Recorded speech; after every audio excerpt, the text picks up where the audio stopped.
Welcome to Bind Edutech. इस class में हम लोग एक नया चैप्टर स्टार्ट करने वाले हैं। चैप्टर का नाम है Albert Einstein at school. Albert Einstein, ये नाम स्टूडेंट्स के लिए नया नाम नहीं होना चाहिए। हम लोग एल्बर्ट आइंस्टाइन को एक फिजिसिस्ट के रूप में जानते हैं। एल्बर्ट आइंस्टाइन द्वारा लिखे गए बहुत सारे फिज़िक्स के थ्योरीज़ जो हैं वो हाई स्कूल और हायर सेकेंडरी स्कूल्स और उससे अपर लेवल्स के क्लासेस में एल्बर्ट आइंस्टाइन के द्वारा लिखे गए थ्योरीज़ पढ़ाए जाते हैं। जो सबसे कॉमन थ्योरी एल्बर्ट आइंस्टाइन का आप लोग पढ़े होंगे या जानते होंगे, वो है थ्योरी ऑफ रिलेटिविटी, जिसमें E=mc² का थ्योरी उन्होंने दिया था, थ्योरी ऑफ रिलेटिविटी। इसके अलावा एल्बर्ट आइंस्टाइन अपने आप में एक जीनियस पर्सनालिटी थे।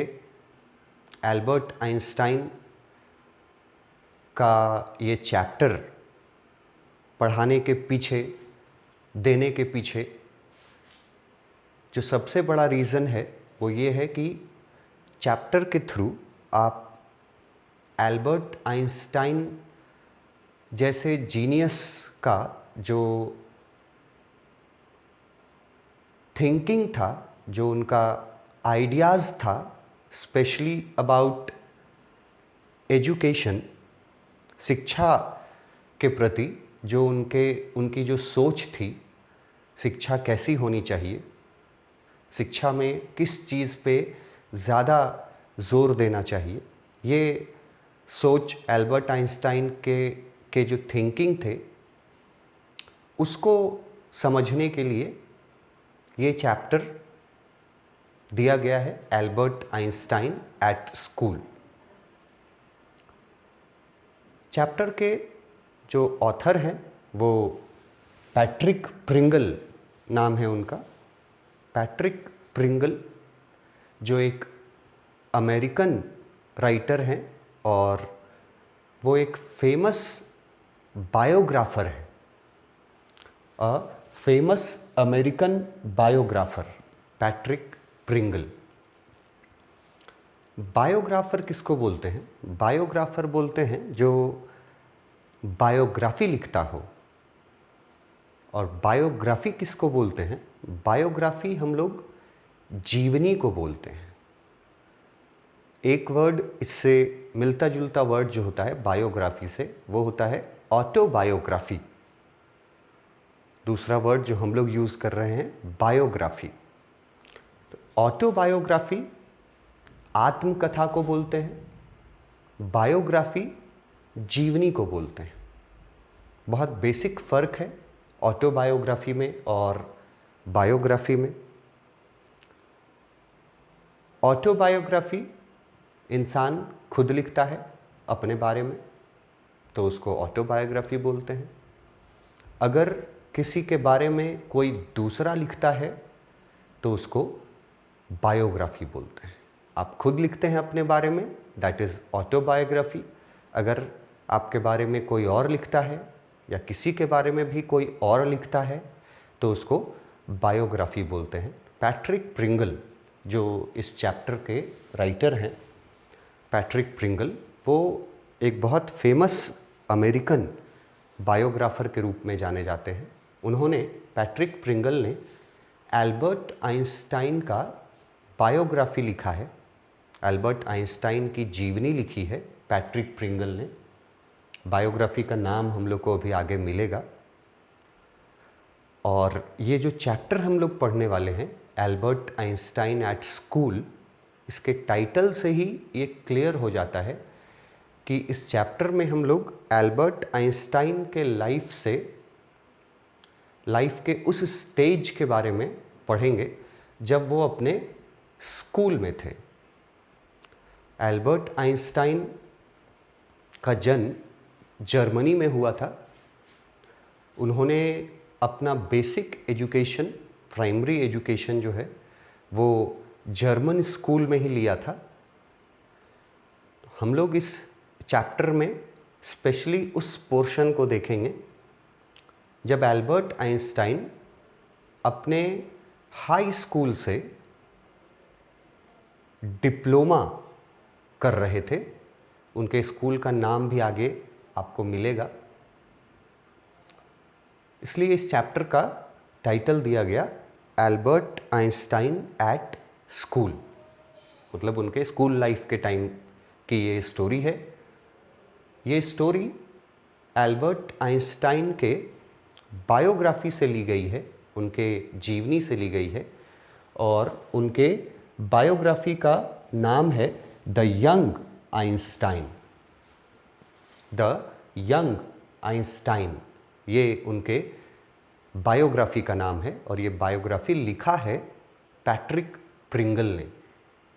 जो हमारे ऑथर हैं पैट्रिक प्रिंगल, इन्होंने एल्बर्ट आइंस्टाइन का बायोग्राफी लिखा है। बायोग्राफी का नाम दिया द यंग आइंस्टाइन, और ये chapter Albert Einstein at school, ये इसी बुक का, इसी बायोग्राफी का एक छोटा सा एक्सट्रैक्ट है।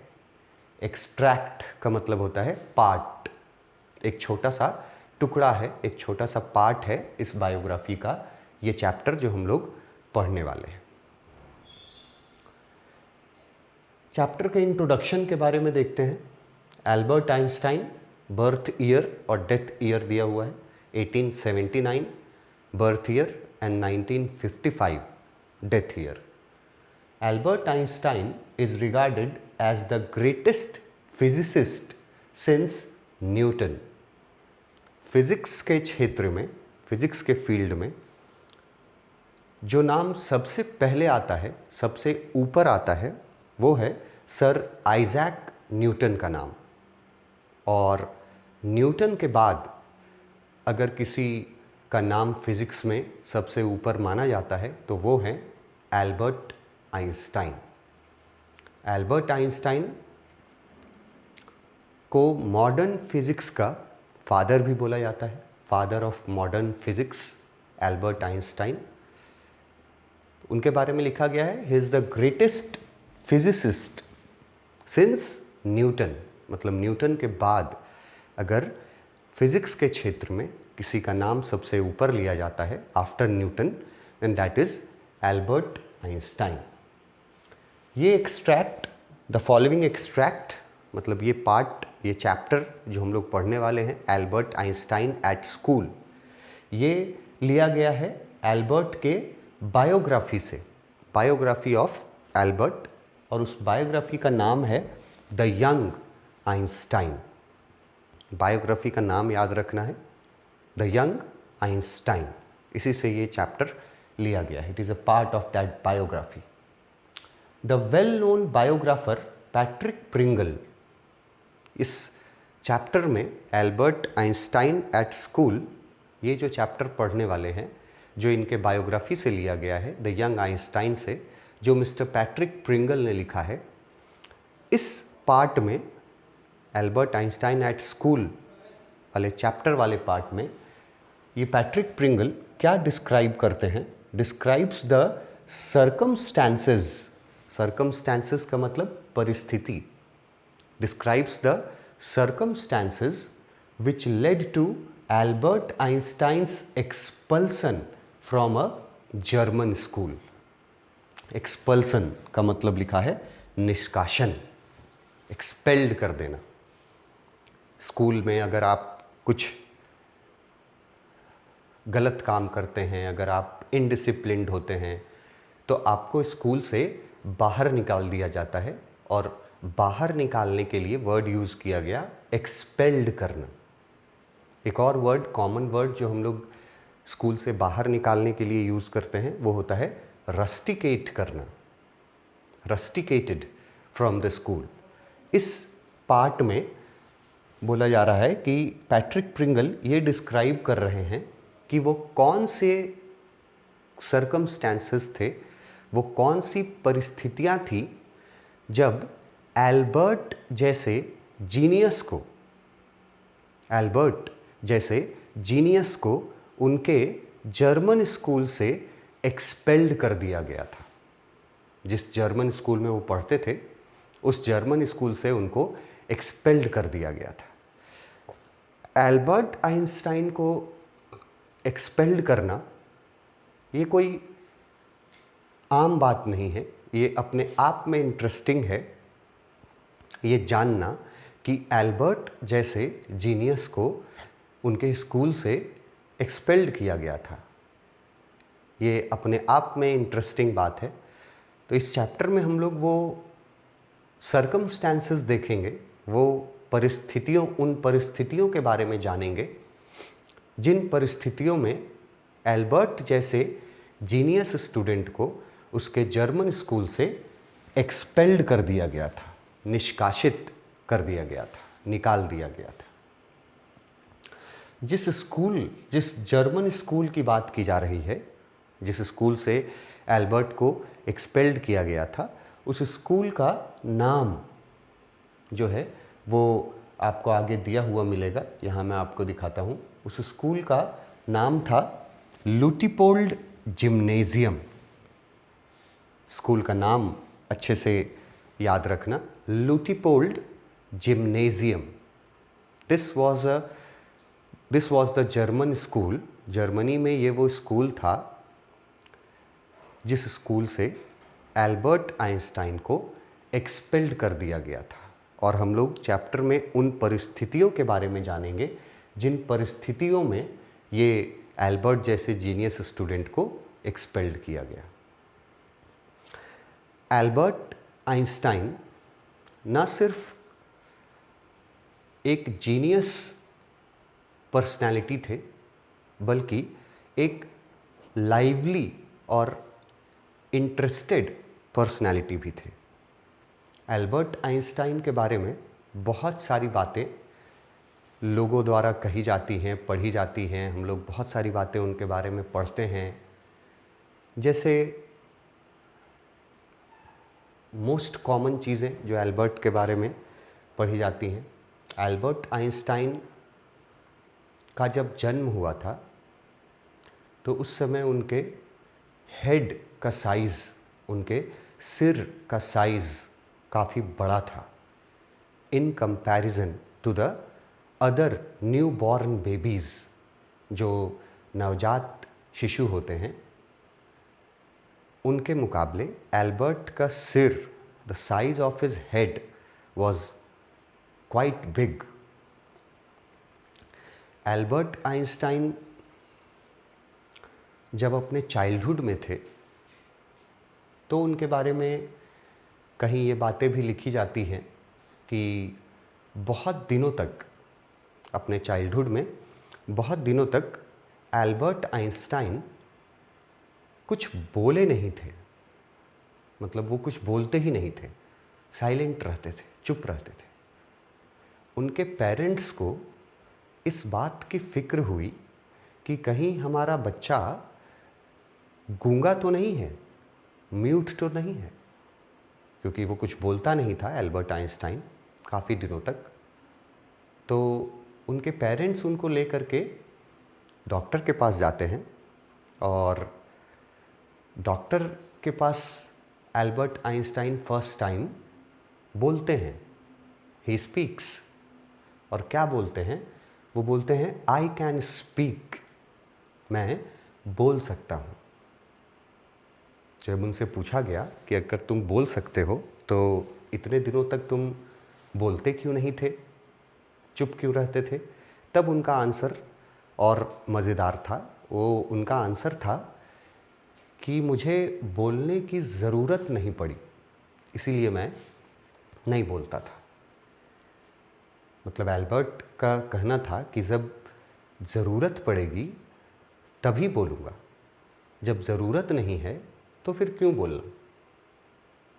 एल्बर्ट आइंस्टाइन के बारे में ये भी बोला जाता है, लिखा जाता है कि एल्बर्ट आइंस्टाइन को हकलाने का प्रॉब्लम था, स्टैमरिंग प्रॉब्लम, बोलने में थोड़ा वो हकलाते थे। एल्बर्ट आइंस्टाइन के बारे में ये भी बोला जाता है कि उनका आईक्यू लेवल जो था वो अपने समय में सबसे ज़्यादा था। रिकॉर्ड था उनका आईक्यू लेवल, वो अपने समय में सबसे ज़्यादा था। एल्बर्ट आइंस्टाइन ने एटॉमिक जो बॉम्ब का इस्तेमाल हुआ था सेकेंड वर्ल्ड वॉर के दौरान, एटम बॉम्ब का जो यूज़ हुआ था हिरोशिमा और नागासाकी पर, वो एटॉमिक फार्मूला जिससे बॉम्ब बनाया गया था, वो फार्मूला भी एल्बर्ट आइंस्टाइन के द्वारा ही तैयार किया गया था। हालांकि एल्बर्ट आइंस्टाइन ने वो फार्मूला बॉम्ब बनाने के लिए नहीं तैयार किया था, मगर उनके फार्मूले को इस्तेमाल किया गया, उनके फार्मूले का गलत इस्तेमाल किया गया और उनके फार्मूले से बॉम्ब बनाया गया, एटम बॉम्ब, और उसी बॉम्ब को यूज़ किया गया था जापान के 2 शहरों पर, Hiroshima and Nagasaki, during the second world war. और जब एल्बर्ट को ये पता चला था, व्हेन ही रियलाइजेस दैट उनके द्वारा बनाए गए फार्मूले का किस तरह से गलत इस्तेमाल किया गया, तो एल्बर्ट डिप्रेशन में चले गए थे। उसके बाद से फिर एल्बर्ट जो हैं वो एक तरह से इनएक्टिव हो गए थे और finally he died in 1955। Albert Einstein के लाइफ से जुड़ी हुई बहुत सारी बातें हैं, पर हम लोग इस चैप्टर में फोकस करेंगे एल्बर्ट के स्कूल लाइफ पर, when he was pursuing his diploma from a German school named Luitpold Gymnasium। जब एल्बर्ट आइंस्टाइन अपना डिप्लोमा पूरा कर रहे थे एक जर्मन स्कूल से, जिस स्कूल का नाम था लुटिपोल्ड जिम्नेजियम। तो हम लोग का चैप्टर जो है वो उनके उसी स्कूल लाइफ से पे बेस्ड है, उसी स्कूल लाइफ पे हम लोग को फोकस करना है। और जैसा इंट्रोडक्शन में बताया गया कि एक ऐसा टाइम आ गया, कुछ परिस्थितियां ऐसी बन गई जब एल्बर्ट जैसे स्टूडेंट को एक्सपेल्ड कर दिया गया था उनके स्कूल से। तो हम लोग को ये चैप्टर में पता चलेगा कि ऐसी कौन सी परिस्थितियां थी कि एल्बर्ट जैसे स्टूडेंट को एक्सपेल्ड करने की ज़रूरत पड़ी। इस चैप्टर का थीम देखते हैं कि ये चैप्टर का मोटिव क्या है, थीम क्या है, किस सेंट्रल आइडिया पर ये चैप्टर लिखा गया है। The basic theme of Albert Einstein at school is to throw light on the modern way of providing education। जो इस चैप्टर का बेसिक थीम है वो है the way of modern education. जो शिक्षा अभी हम लोग को मिल रही है, जिस तरह की शिक्षा व्यवस्था, जो एजुकेशन सिस्टम जिस तरह का है हमारे यहाँ, जिसको हम लोग फॉलो करते हैं, उस पर लाइट डालना चाहते हैं इस चैप्टर के थ्रू कि एजुकेशन जो अभी हम लोग को मिल रहा है और हम लोग जो ले रहे हैं, जो एजुकेशन दे रहे हैं, क्या वो सही मायने में एजुकेशन है, क्या सही मायने में उसको शिक्षा बोला जा सकता है। ये इस चैप्टर का मेन थीम है। Main theme is modern way of providing education. According to Albert, Albert के अकॉर्डिंग एजुकेशन कैसा होना चाहिए और कैसा नहीं होना चाहिए, ये बात यहाँ डिस्क्राइब किया गया है। Education does not mean mugging, cramming और रोट लर्निंग। एजुकेशन का ये मतलब बिल्कुल भी नहीं है कि आप रट्टा लगाएं। ये 3 वर्ड यूज़ किया गया है, तीनों का एक ही मतलब है, रटना। किसी भी चीज़ को रट जाना, बाय हार्ट उसको याद कर लेना। उसके लिए 3 इंग्लिश वर्ड यूज़ किए गए हैं, mugging, cramming and rote learning. तो एजुकेशन जो है वो रट्टा लगाना नहीं होता है।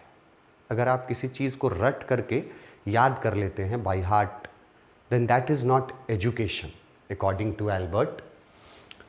Education means understanding ideas and gaining practical knowledge. Albert के अनुसार शिक्षा में जो है वो रटना नहीं है, रटने को एजुकेशन नहीं बोला जा सकता। एजुकेशन का सही मतलब है अंडरस्टैंडिंग आइडियाज़, विचारों को समझना। Understanding ideas, not cramming ideas, not mugging up ideas. आप किसी के विचारों को रट लें, ये एजुकेशन नहीं है। आप उसके विचारों को समझें, उसको इम्प्लीमेंट करें और प्रैक्टिकल नॉलेज गेन करें। डे टू डे लाइफ में उन विचारों को इम्प्लीमेंट करके प्रैक्टिकल नॉलेज गेन करें, then that is real education according to Albert. That is right way of educating someone. तो यहाँ से सिर्फ 2 इम्पॉर्टेंट बातें याद रखनी है। According to Albert, mugging, cramming and rote learning is not education. रटना शिक्षा नहीं है। तो शिक्षा क्या है? अंडरस्टैंडिंग आइडियाज़, आइडियाज़ को समझना, एंड गेनिंग प्रैक्टिकल नॉलेज, और प्रैक्टिकल नॉलेज गेन करना, ये शिक्षा है। ये 2 पॉइंट बहुत इंपॉर्टेंट है। Mugging, cramming, rote learning, not education. Education is understanding ideas and gaining practical knowledge. यही हमारा थीम है इस चैप्टर का कि एजुकेशन, शिक्षा, सही मायने में किसको बोला जाना चाहिए। क्या किसी चीज़ को याद कर लेना, रट लेना और उसको अपने एग्ज़ाम्स में लिख देना, वापस रिपीट कर देना, क्या इसको शिक्षा बोला जाना चाहिए? नहीं। शिक्षा वैसी होनी चाहिए जिसमें आप लोगों के आइडियाज़ को समझें और प्रैक्टिकल नॉलेज गेन करें।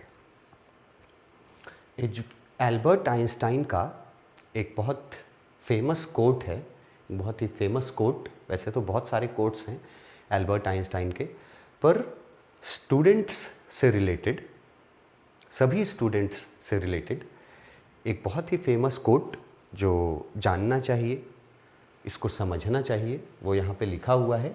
एल्बर्ट आइंस्टाइन का एक कोट है,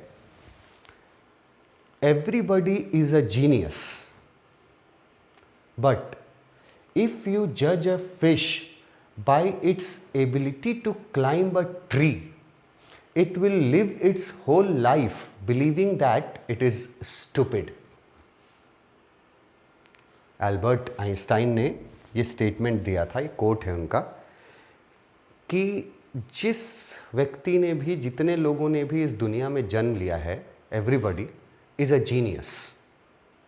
वो सब कोई जीनियस है, हम सब जीनियस हैं, बट अलग अलग फील्ड में।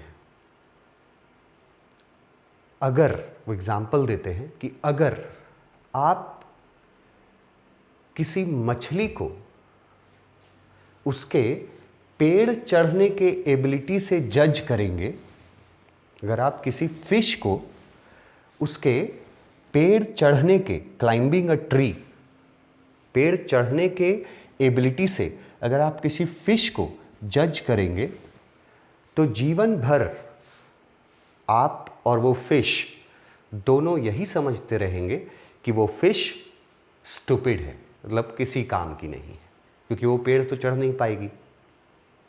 अगर फिश को जज करना है तो उसको आप पानी में उतारिए और फिर देखिए कि वो कितनी जीनियस है। लाइकवाइज एवरीबॉडी, हर इंसान जो इस दुनिया में जन्मा है वो जीनियस है, but everybody has his own abilities.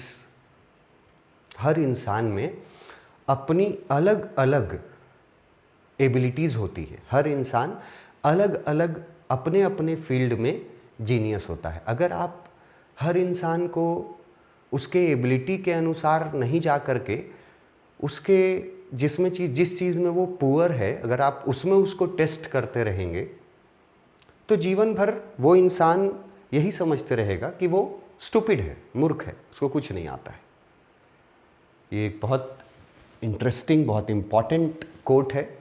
इसको अगर समझा जाए तो ये सभी लोगों पर, हम सभी पर ये इम्प्लीमेंट किया जा सकता है, लागू किया जा सकता है कि हम सभी लोग जीनियस हैं, बट अपने अपने तरीके से। जैसे फिश जीनियस है पर पानी में, अगर आप उसी फिश को पानी से बाहर निकाल के और उसको बोलेंगे कि तुम पेड़ चढ़ के दिखाओ, क्लाइंब अ ट्री, तो ज़िंदगी भर वो पेड़ नहीं चढ़ पाएगी। और वो पेड़ नहीं चढ़ पाएगी तो आप और वो फिश दोनों यही मानते रहेंगे कि फिश जो है वो किसी काम की नहीं है, वो तो पेड़ चढ़ भी नहीं सकती है। अगर आप किसी बंदर को बोलेंगे पेड़ चढ़ने तो बंदर तुरंत पेड़ चढ़ जाएगा। तो आप बोलिएगा कि वो बंदर फिश से ज़्यादा एबिलिटी रखता है, ज़्यादा काबिल है, पर ऐसा तो नहीं है। आप बंदर को पानी में उतार के देखिए और फिश को पानी में उतार के देखिए, आपको पता चल जाएगा कि वहाँ पर किसका एबिलिटी ज़्यादा है। वहाँ फिश बंदर से कहीं आगे निकल जाएगी। तो एल्बर्ट आइंस्टाइन का ये मानना था कि हर इंसान में अपनी अपनी खासियत होती है, अपनी एबिलिटी होती है, और उस इंसान को उसके एबिलिटी के अनुसार जज करना चाहिए, उससे अलग जाके नहीं। जैसे हर स्टूडेंट जो क्लास में होता है, each and every student is a genius, वो अपने आप में जीनियस होता है, पर हर चीज़ में जीनियस नहीं हो सकता। वो किस चीज़ में जीनियस है ये आपको परखना पड़ेगा, और ये परखने का काम एजुकेशन सिस्टम का है। पर अनफॉर्चुनेटली जो एजुकेशन सिस्टम हम लोग अभी फॉलो कर रहे हैं, उस एजुकेशन सिस्टम में क्या है कि हर स्टूडेंट को हम लोग एक ही एबिलिटी पे जज करते हैं कि वो साइंस में कितना ला रहा है, मैथ्स में कितना ला रहा है, इंग्लिश में कितना ला रहा है, हिंदी में कितना ला रहा है। तब उसके मार्क्स के अनुसार हम लोग बोलते हैं कि जो अच्छा मार्क्स ला रहा है वो बहुत जीनियस है, और जो ख़राब मार्क्स ला रहा है वो पुअर है। पर ऐसा बिल्कुल नहीं है। हो सकता है कि जो मैथ्स में, साइंस में, इंग्लिश में जो नहीं मार्क्स ला पा रहा हो, वो काफ़ी जीनियस एथलीट हो, काफ़ी जीनियस म्यूजिशियन निकले, काफ़ी जीनियस सिंगर हो, काफ़ी जीनियस स्पोर्ट्समैन हो। लेकिन हमारा एजुकेशन सिस्टम जो है वो क्या करता है, वो हर स्टूडेंट को एक ही तराजू में तौलता है, और वो तराजू होता है मार्क्स का तराजू। हम लोग क्या करते हैं कि हर स्टूडेंट को उसके ऑब्टेन किए गए मार्क्स के अनुसार उसको हम लोग ग्रेडिंग देते हैं कि ये A+ है, ये A है, ये B है, ये C है, ये फर्स्ट डिवीज़न है, ये सेकंड डिवीज़न है, ये थर्ड डिवीज़न है, ये फेलियर है। पर एल्बर्ट आइंस्टाइन इसी चीज़ को हाईलाइट करना चाहते थे कि ये तरीका बिल्कुल गलत है। आप एक ही तराजू पर हर स्टूडेंट को नहीं तौल सकते। हर स्टूडेंट में अपनी अपनी अलग अलग एबिलिटी होती है। हर इंसान में अपनी अपनी एबिलिटी होती है जो बिल्कुल अलग है। एवरीबडी इज जीनियस, बट आपको उसकी एबिलिटी पहचाननी पड़ेगी और आपको उसकी एबिलिटी उसको भी पहचानवानी पड़ेगी कि उसकी एबिलिटी क्या है। और अगर आप ऐसा करते हैं तो आप उस स्टूडेंट को या उस इंसान को सही शिक्षा दे रहे हैं। और सही शिक्षा का मतलब है वो चीज़ जो आपको सही दिशा में ले जाए, वो चीज़ जो आपको राइट डायरेक्शन में ले जाए, वो होता है एजुकेशन। तो एक तरह से ये चैप्टर जो है वो हमारे प्रेजेंट एजुकेशन सिस्टम पर एक व्यंग्य है, एक सटायर है, क्योंकि हम लोग का जो प्रेजेंट एजुकेशन सिस्टम है वो हम लोगों को ज़्यादा फोकस करने बोलता है क्रैमिंग पे, रोट लर्निंग पे। रटो, 4 पेज का आंसर है, रट जाओ। जब एग्ज़ाम में पूछा जाए तो उसको हू बहू जो रटा था उसको रिपीट कर दो और अच्छे मार्क्स ले आओ और अच्छे स्टूडेंट कहलाओ। ये हम लोग का अभी का एजुकेशन सिस्टम है, but that is not correct way of evaluating the quality of a student. किसी भी स्टूडेंट के एबिलिटी को परखने का ये सही तरीका नहीं है। उसको उसके फील्ड में परखना चाहिए, जिस फील्ड में उसकी एबिलिटी अच्छी है उस फील्ड में उसको परखना चाहिए और उस फील्ड में उसको आगे बढ़ने का मौका देना चाहिए, अपॉर्चुनिटी प्रोवाइड करना चाहिए। Then that will be called a real education, that will be called a proper education. तो ये चैप्टर जो है अल्बर्ट आइंस्टाइन एट स्कूल, ये हमारे एजुकेशन सिस्टम के बारे में है और अल्बर्ट जैसा जीनियस एजुकेशन के प्रति, शिक्षा के प्रति क्या थॉट रखता था उसके बारे में। नेक्स्ट क्लास में हम लोग इस चैप्टर में और आगे बढ़ेंगे, इसके कैरेक्टर्स और फिर चैप्टर का लाइन बाय लाइन एक्सप्लेनेशन देखेंगे। Thank you.